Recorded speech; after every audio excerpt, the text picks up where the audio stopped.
Morning everyone, you all are welcomed again in the next video related to your paper 2. आप प्रचंड प्रहार series को follow कर रहे हैं जो कि आपका यूट्यूब पे एक फ्री इनिशिएटिव है for your paper 1 and paper 2. इसी इनिशिएटिव के अंडर हमने इससे पहले की कुछ वीडियोस में ऐसे राइटिंग जिसे हमने 3 पार्ट्स में डिवाइड करके देखा था.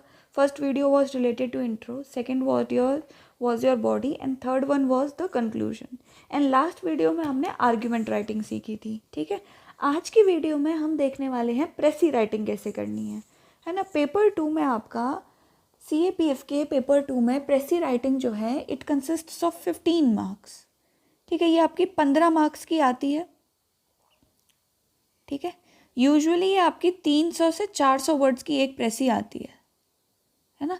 इतनी इसकी वर्ड लिमिट रहती है. ठीक है, तो 15 मार्क्स की आपकी प्रेसी राइटिंग होती है और बच्चे इसको यूजुअली कंफ्यूज कर बैठते हैं समरी राइटिंग के साथ. देखो, समरी राइटिंग जो है it is a different thing, precis writing जो है एक अलग चीज़ है.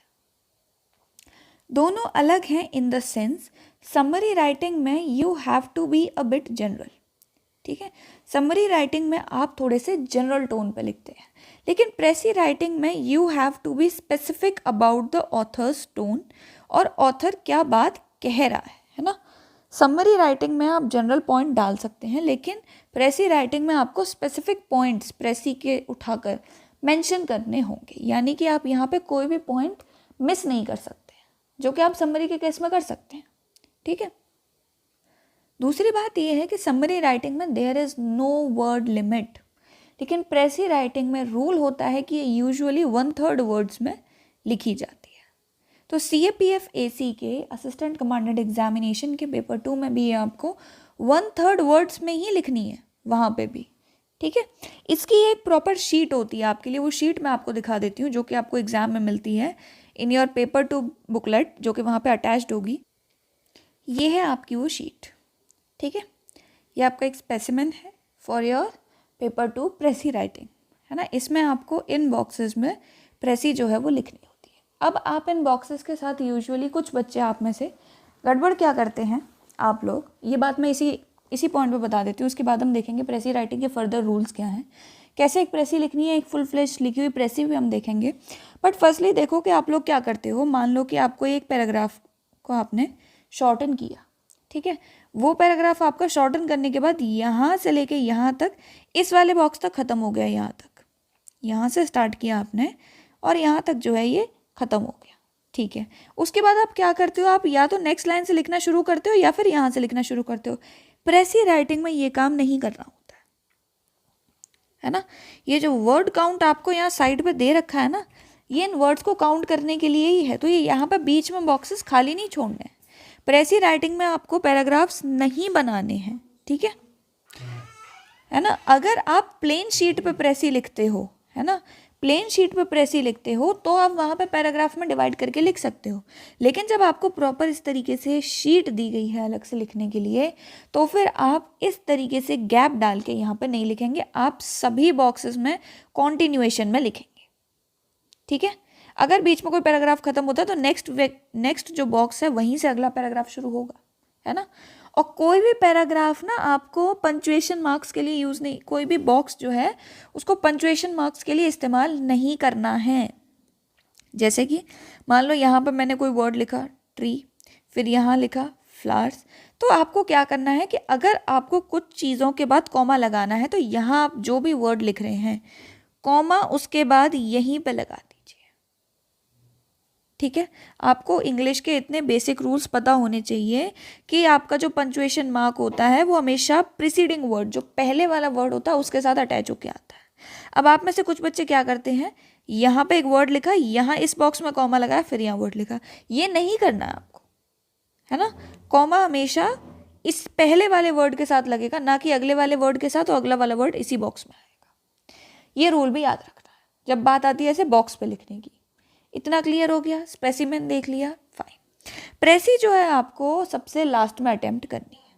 रीज़न बीइंग ये थोड़ी सी लेंदी होती है. कभी कभी कोई पैराग्राफ इस तरीके से टेढ़ा फंस जाता है, या फिर उसकी लैंग्वेज जो है वो इतनी ज़्यादा रिपीटेटिव हो जाती है, ऑथर जो अपनी बात को बार बार रिपीट करता रहता है इस तरीके से कि आपके लिए उसको डिकोड करना थोड़ा सा मुश्किल होता है. और काफ़ी बार क्या होता है कि प्रेसी डिकोड भी हो जाए अगर ईजीली, तब भी उसमें रिपीटिशन इतना होता है चीज़ों का कि थोड़ा सा उसको सेग्रीगेट करना टाइम टेकिंग हो जाता है। मुश्किल तो मैं नहीं कहूँगी, प्रेसी राइटिंग कोई बहुत मुश्किल काम नहीं है आपका, लेकिन टाइम टेकिंग है। तो कोशिश किया करो कि इसको करो सबसे लास्ट में, क्योंकि ये अगर थोड़ी ख़राब भी लिख गई या बहुत अच्छी भी लिख गई तो मार्क्स में ज़्यादा फ़र्क नहीं आता है इसमें, है ना। बहुत ख़राब बहुत अच्छी में मार्क्स में काफ़ी बड़ा फ़र्क दिख जाएगा, लेकिन थोड़ी सी एवरेज और बहुत अच्छी में बहुत ज़्यादा मार्क्स में फ़र्क नहीं दिखता है ना। क्योंकि आपको देख के लिखनी है, आपकी आंखों के सामने पैराग्राफ है, तो देख कर तो काफ़ी बच्चे लिख लेते हैं, है ना। देखो, अब there are certain rules of precis writing, है ना। You have to understand these rules. First जो आपका थंब रूल है, that is 1/3 words. The standard rule of thumb is that precis should be 1/3 the length of the original passage. Clear? No illustration, ठीक है। ये 3 knows आपको याद रखने हैं। नो इलस्ट्रेशन का मतलब क्या होता है?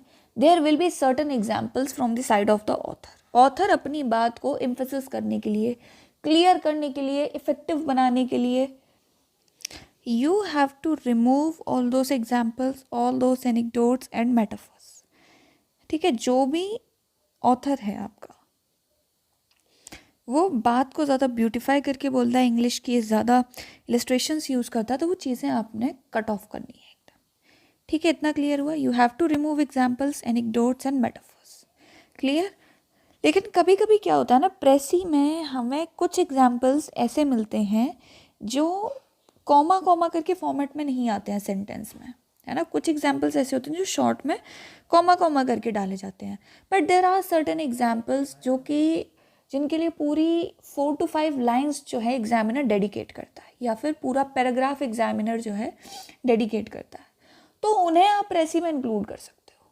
ठीक है, जिस एग्जाम्पल को ऑथर ने प्रॉपरली एक्सप्लेन करके उसको सफिशिएंट अमाउंट में प्रेजेंट किया है प्रेसी में, पूरे पैराग्राफ के फॉर्म में या 4 to 5 लाइंस के फॉर्म में, उसे आप कर सकते हो इंक्लूड प्रेसी में। ठीक है, क्योंकि वो सिग्निफिकेंट पोर्शन बन चुका है आपकी प्रेसी का। क्लियर हो गया इतना? ठीक है। No repetition if the author said it twice for emphasis, you only say it once for clarity. ये अभी हम प्रैक्टिस करके देखेंगे। ठीक है, जो भी बात जो ऑथर 2 बार 3 बार बार बार कह रहा है, आपको उसे सिर्फ एक ही बार लिखना है, तभी ये 1/3 वर्ड्स में पॉसिबल हो पाएगी। नो पर्सनल ओपिनियन, ठीक है। Do not comment or whether the author is right or wrong, your job is to mirror their views, not critic them. जो ऑथर ने कहा है एज इट इज आपको उसे शॉर्ट करके लिखना है, अपना व्यू आपको प्रेसी में ऐड नहीं करना होता है। ठीक है, अपनी अंडरस्टैंडिंग ऐड करनी है, जो भी लिखना है वो अपने वर्ड्स में लिखना है। ठीक है, लेकिन अपना व्यू नहीं डालना है। Use your own words, copying sentences directly, lifting is a major error. ठीक है, एज इट इज़ आप में से बहुत सारे लोग ऐसा करते हैं, एज इट इज़ सेंटेंस उठाते हैं, उस सेंटेंस में उन्हें कुछ फ्लारी वर्ड्स मिल जाते हैं और वो प्रेसी में उसको एज इट इज़ लिख देते हैं। नहीं, है ना। पहली बात तो सेंटेंस वाइज कन्वर्जन मत करो, पॉइंट वाइज कन्वर्जन करो। आप ये देखो कि आपका ऑथर जो है वो कितने पॉइंट्स रखा है पूरी प्रेसी में, उन पॉइंट्स को शॉर्टन करो। सेंटेंसेस को शॉर्टन करने चलोगे ना तो बहुत सारे सेंटेंसेस होते हैं आपकी प्रेसी में, फिर आप प्रॉपरली प्रेसी नहीं बना पाओगे। ठीक है, और कुछ सेंटेंसेस ऐसे होते हैं जो आपने एज इट इज़ उठा के नहीं लिखने, लेकिन हमें कुछ वर्ड्स अच्छे मिल जाते हैं प्रेसी में। ठीक है, एक होते हैं आपके फ्लारी वर्ड्स, तो फ्लारी वर्ड्स को लिफ्ट अप करके कॉपी पेस्ट नहीं करना है अपनी प्रेसी में, लेकिन कुछ अच्छे वर्ड्स होते हैं जो सेंटेंस लंबे सेंटेंस को शॉर्टन करके रखने हैं, वो वाले सेंटेंसेस आप उठा सकते हो, वो वाले वर्ड्स आप उठा सकते हो। ठीक है, बट एज इट इज़ नहीं। Use your own words, third person perspective, ये भी याद रखना है। अगर ओरिजिनल सेंटेंस आपका फर्स्ट पर्सन में लिखा है, जैसे कि आपका ऑथर लिखता है I believe, I my self believe, है ना, या फिर वो सेकंड में भी लिखता है ना, अगर वो यू का इस्तेमाल करता है, आई का यूज़ करता है, तो आपको इन चीज़ों को थर्ड पर्सन में कन्वर्ट करना है। ठीक है, इन चीज़ों को थर्ड पर्सन में कन्वर्ट करना है। द ऑथर सजेस्ट्स, इस टाइप की चीज़ है। Clear? The precis should be in the third person, the author suggest, इन चीज़ों को ऐसे कन्वर्ट करो। ये भी क्लियर हो गया? फाइन। कुछ और चीज़ें भी ऐसी होती हैं आपकी जो कि प्रेसी में बहुत काम आती हैं सेंटेंसेस को कनेक्ट करने में। तो उसके लिए you can use certain words जैसे कि however, furthermore, consequently, in contrast to. ठीक है, ये आप इस तरीके के कुछ कनेक्टिंग वर्ड्स इस्तेमाल कर सकते हो। हाउएवर हो गया, फर्दरमोर हो गया, कंसिक्वेंटली हो गया, हार्डली हो गया। ठीक है, कुछ नेगेटिव कैनोटेशन वाले वर्ड्स भी होते हैं, तो you can use them to connect your sentences and to maintain a natural flow in your precis. Breakage नहीं दिखनी चाहिए, है ना। समरी में आप जनरलाइज करके किसी भी तरीके से लिख सकते हो, लेकिन प्रेसी में थोड़ा सा अपनी आर्टिकुलेशन और लैंग्वेज को अच्छा रखना होता है। ठीक है, और एक फ्लो में चलनी चाहिए, वहाँ पे आपके थॉट्स जो हैं वो ब्रेक नहीं होने चाहिए, है ना। तभी मैंने आपको नीचे बताया कि जब आप बॉक्सेस में प्रेसी लिखोगे उस शीट पे, तो अलग अलग पैराग्राफ नहीं मिलेंगे आपको, तो आपको कनेक्टिंग वर्ड्स की ज़रूरत पड़ेगी, क्योंकि आपको एक ही पूरा एक ही पैराग्राफ रखना है थ्रू आउट द प्रेसी। बीच में आप बॉक्सेस स्किप नहीं कर सकते। क्लियर हो गया इतना? ठीक है, इतने बेसिक से रूल्स अगर आपको क्लियर हो गए हो तो अब हम देख लेते हैं एक प्रॉपर प्रेसी। ये आपकी 2025 के एग्ज़ाम में CAPF AC 2025 का जो आपका एग्ज़ाम हुआ था उसमें आई हुई प्रेसी ये है आपके सामने। ठीक है, we will practice it, I will read it for you people and then we will figure out all the points. ठीक है, अब आपको ये नोटिस करना है, ऑल्दो मैं आपको बताऊंगी बीच बीच में कि किस तरीके से यहाँ पे पॉइंट्स जो हैं वो फिगर आउट किए जाते हैं, कैसे आप रिपीटिशन को कट करेंगे, कैसे आप एलिट्रेशन हो गई, कुछ ऐसे फ्लारी वर्ड्स हो गए, बहुत सारी ऐसी पोएटिक डिवाइसेस होती हैं जिन्हें ऑथर एम्फेसिस करने के लिए इस्तेमाल करता है, उन्हें कट करना है।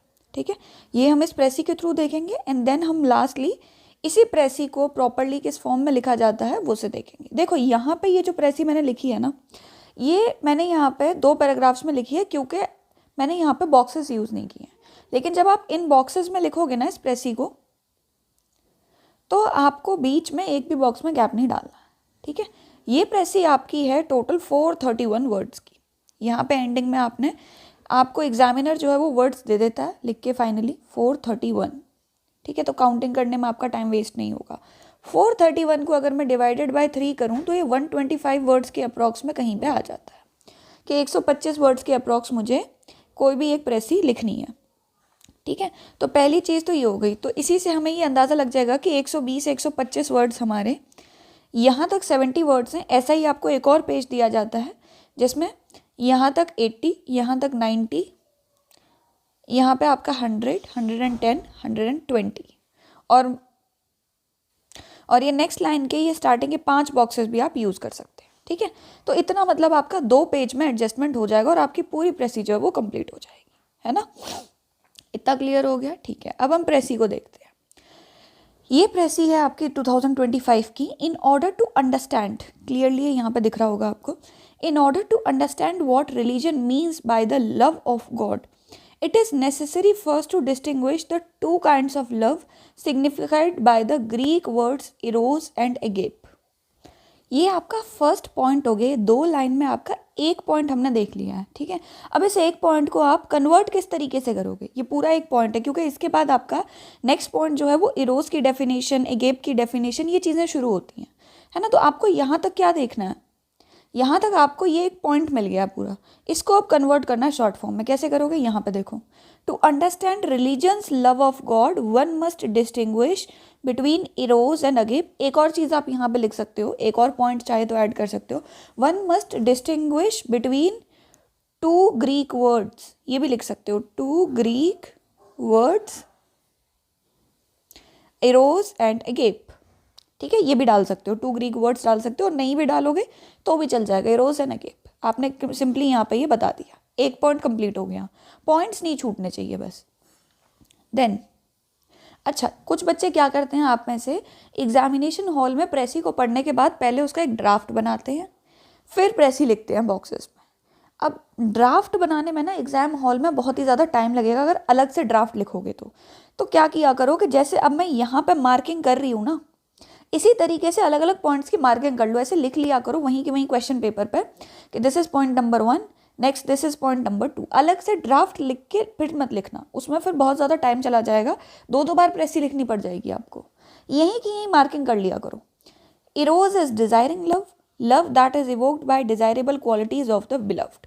This love is evoked by and depends upon the lovableness of its objects. He loves her because she is pretty, charming, cute. She loves him because he is handsome man, manly, clever. Parents love their children because they are their children, है ना। ये क्या है, ये सब आपके examples हैं, है ना।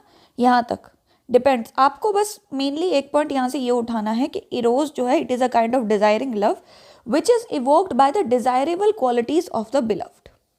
बस यही है आपका यहाँ पे मेन पॉइंट। बाकी ये जो दे रखा है he loves her because she is pretty, charming, cute, she loves him because he is handsome, ये कट कर दो, ये नहीं डालना है ना। Parents love their children because they are children, ये सब ऑथर जो अपनी बात को एम्फेसिस करने के लिए और क्लैरिटी के साथ बताने के लिए, लैंग्वेज को ब्यूटिफाई करने के लिए इस तरीके से बोलता है, ठीक है। आपको प्रेसी में ये पॉइंट्स इंक्लूड नहीं करने हैं, तो इसको क्या किया हमने, कट कर दिया। हमें यहाँ से क्या मिल गया, सेकेंड पॉइंट मिल गया, किसके बारे में, इरोज के बारे में, कि इरोज किस टाइप का लव है, डिजायरिंग लव है ना। अगला देखो, हाउ एवर, अच्छा ये कनेक्टिंग वर्ड आपको ले लेना है ना।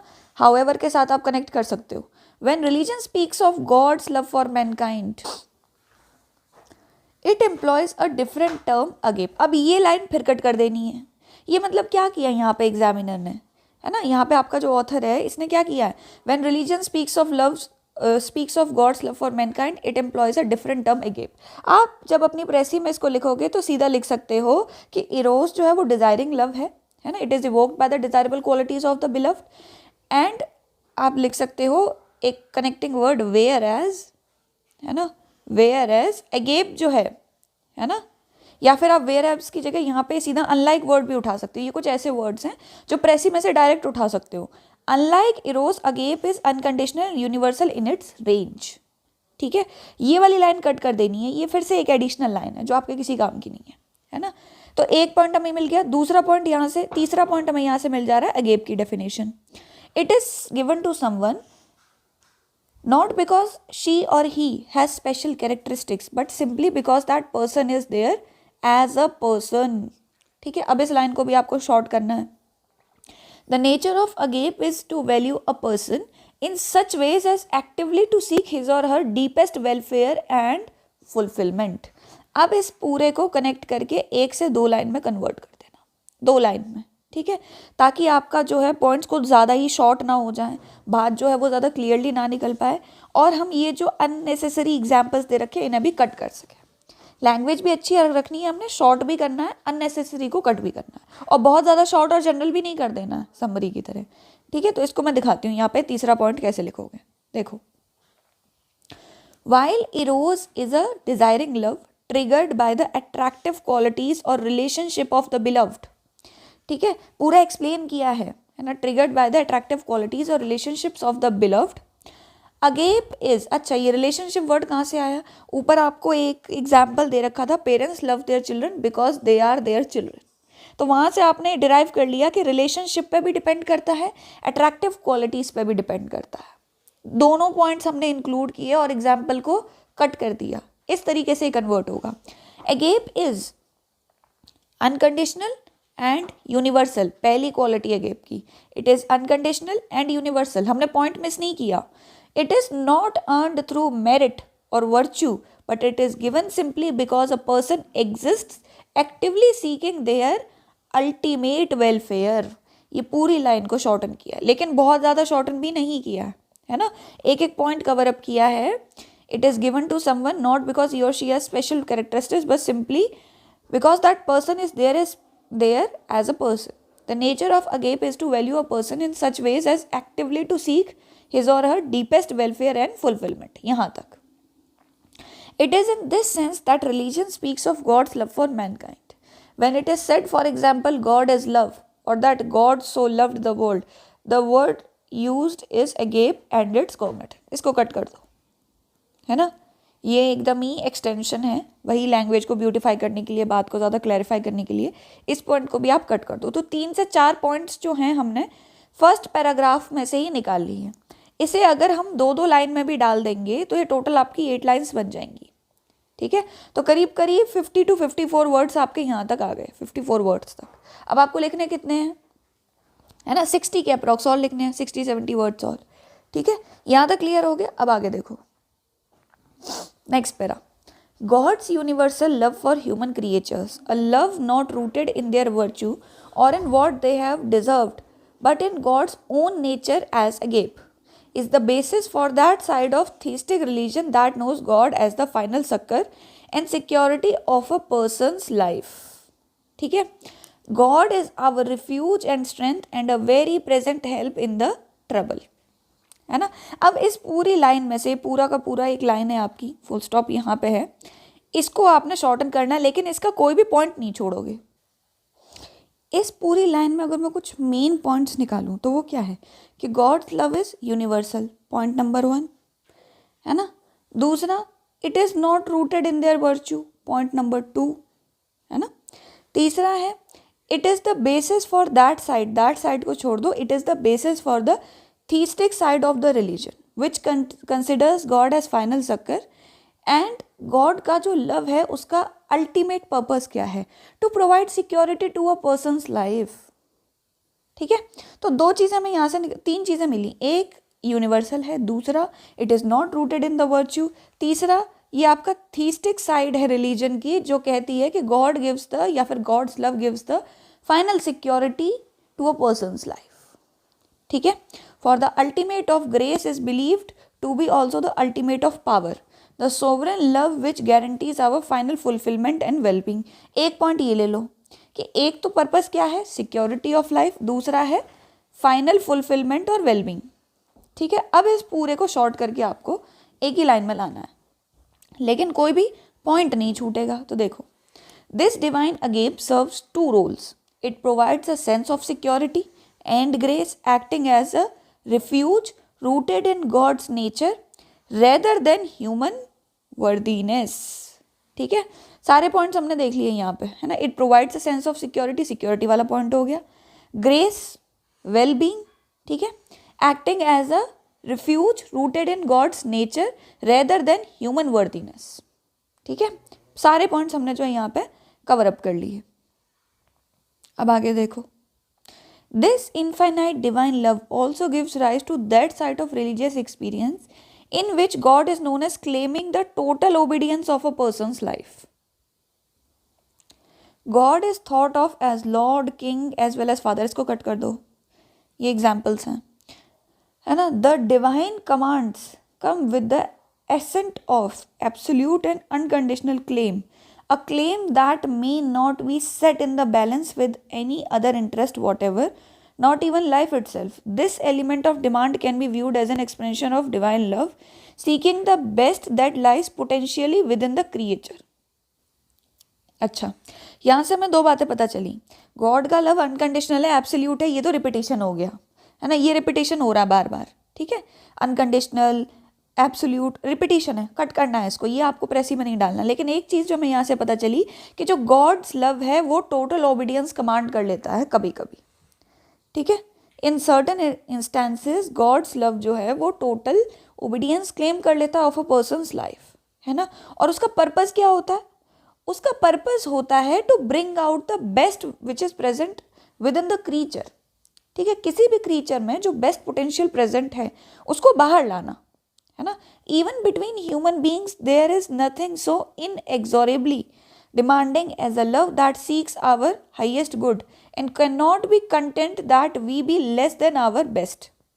Because it is infinite, the love of Creator for the creatures made in the divine image implies a moral demand of this kind that is absolute and unqualified. इसको cut कर दो, ये again repetition है ना. Human love के साथ फिर से कंपैरिजन किया, फिर से सेम ही बात रिपीट की है. ठीक है, चाहो तो लास्ट वाली लाइन से एब्सोल्यूट, अनक्वालिफाइड, ये 1-2 जो आपका, हालांकि एब्सोल्यूट भी छोड़ दो, ये भी रिपीटेशन है. ठीक है, अनक्वालिफाइड देख सकते हो थोड़ा बहुत, है ना. अदरवाइज मोस्टली हमें यहाँ से लाइन क्या मिली है, एक है claiming the total command of a person's life, दूसरा मिला है to bring out the potential which lies within the creature. ये गॉड के लव का एक और नेचर हमें समझ में आया है. देखो अब इस लाइन को कन्वर्सली, ठीक है, अगेन देखो एक आपकी कनेक्टिंग लाइन है. It imposes an absolute moral demand. ठीक है, because this infinite love, God का इनफाइनाइट लव, इनफाइनाइट वाले पॉइंट को हम यहाँ पे भूल गए थे. It is infinite also, the infinite love. ठीक है, देखो, seeks a person's highest potential. It claims total obedience, requiring individuals to strive for their best as beings made in the divine image. ठीक है। तो कुछ वर्ड्स हमने प्रेसी से लिए थे इसमें, कुछ हमने कनेक्टिंग वर्ड्स इस्तेमाल यहाँ पे किए, आपने वो भी देखा किस तरीके से हमने आपकी जो रिपीटेशन थी, एग्जाम्पल्स थे, उनको कट किया और with in the word limit बिना कोई पॉइंट भूले या छोड़े हमने ये किया। चाहो तो एक आधा पॉइंट और प्रेसी से लेके इसमें आप ऐड कर सकते हो, अदरवाइज इतना भी सफिशिएंट है। ये आपकी प्रेसी जो है इतने में पूरी हो गई है। जब इसको इस बॉक्सेस में फिट करो तो प्लीज़ ये दूसरा पैराग्राफ लिखने वाला काम मत करना, तुम लोगों को बार बार बताने से भी तुम लोग ये काम कर देते हो, ठीक है। ये नहीं करना है कैसे भी करके किसी को भी। क्लियर हो गया इतना? ठीक है। सो इसी के साथ साथ आपकी प्रेसी राइटिंग जो है वो यहाँ पे एंड होती है। अब मुझे नीचे कमेंट सेक्शन में बताना कि हाउ टू राइट सीरीज़ में नेक्स्ट वीडियो आपको किस चीज़ के ऊपर चाहिए, आरसी के ऊपर चाहिए या फिर रिपोर्ट के ऊपर चाहिए, या फिर हम ग्रामर से रिलेटेड कुछ डिस्कस करें, या फिर करंट अफेयर्स का कोई भी टॉपिक जिसकी जो डिमांड हो, जिसको लग रहा हो कि हमें ये चीज़ समझने में प्रॉब्लम हो रही है, you can comment regarding that thing, ठीक है। Thank you so much, we will meet again in the next video.